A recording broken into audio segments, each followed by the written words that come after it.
जय माँ। सभी को नवरात्रि की हार्दिक शुभकामनाएं। आज से मैं प्रयास कर रहा हूँ कि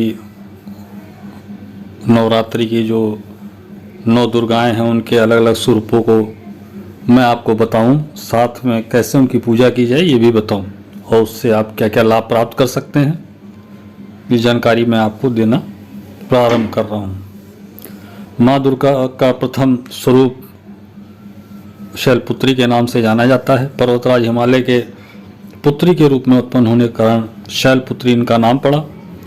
वृषभ वाहन है इनका, दाहिने हाथ में त्रिशूल है और बाएं हाथ में कमल पुष्प सुशोभित है। ये 9 दुर्गाओं में प्रथम दुर्गा है।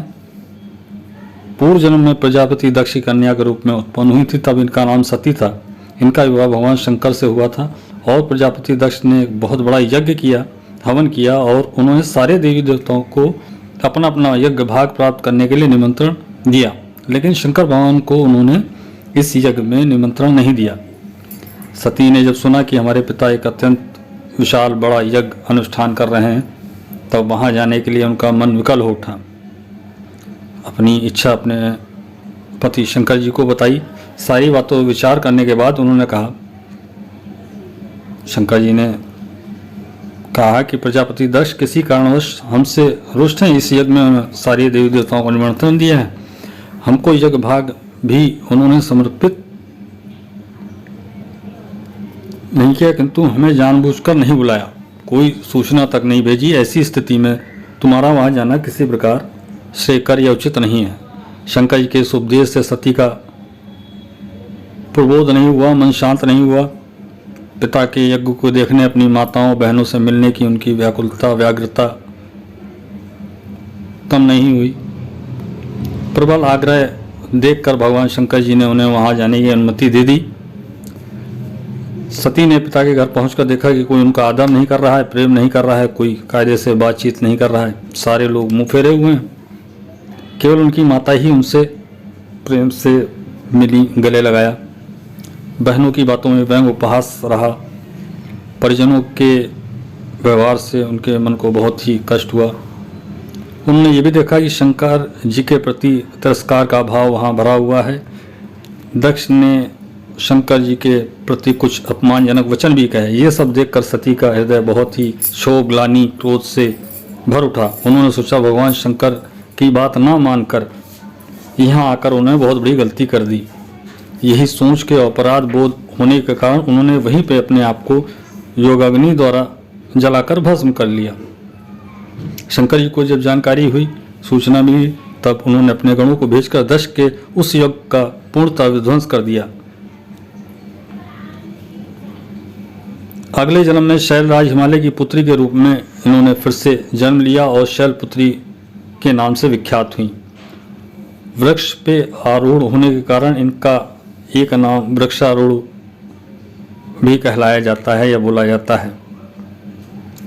पार्वती, हिमवती भी इनको कहते हैं। देवताओं का गर्भ भंजन किया था, इसीलिए इनको हिमवती कहा गया।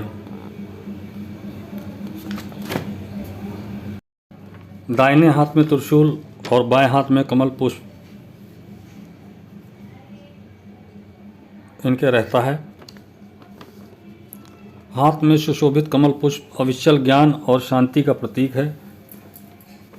प्रत्येक प्राणी में इनका स्थान नाभि चक्र के नीचे मूलाधार चक्र में कुंडलिनी के रूप में होता है। यहीं से योग साधना का प्रारंभ होता है। साधक को साधना में लीन होने की शक्ति, साहस और बल प्रदान करती हैं।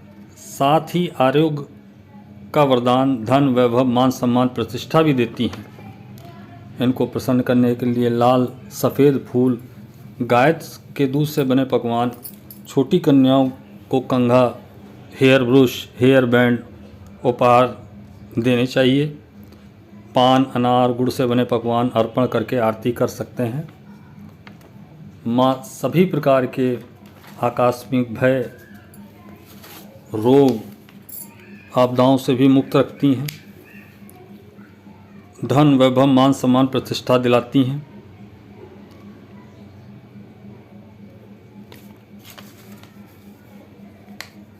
ये माँ शैलपुत्री के बारे में जो जानकारी है वो मैंने आपको दी है। अगले वीडियो में मैं माँ ब्रह्मचारिणी यानी कि माँ दुर्गा के द्वितीय रूप का जो भी गान है, जो भी जानकारी है वो आपको दूंगा। माँ आप सभी का कल्याण करें। जय माँ।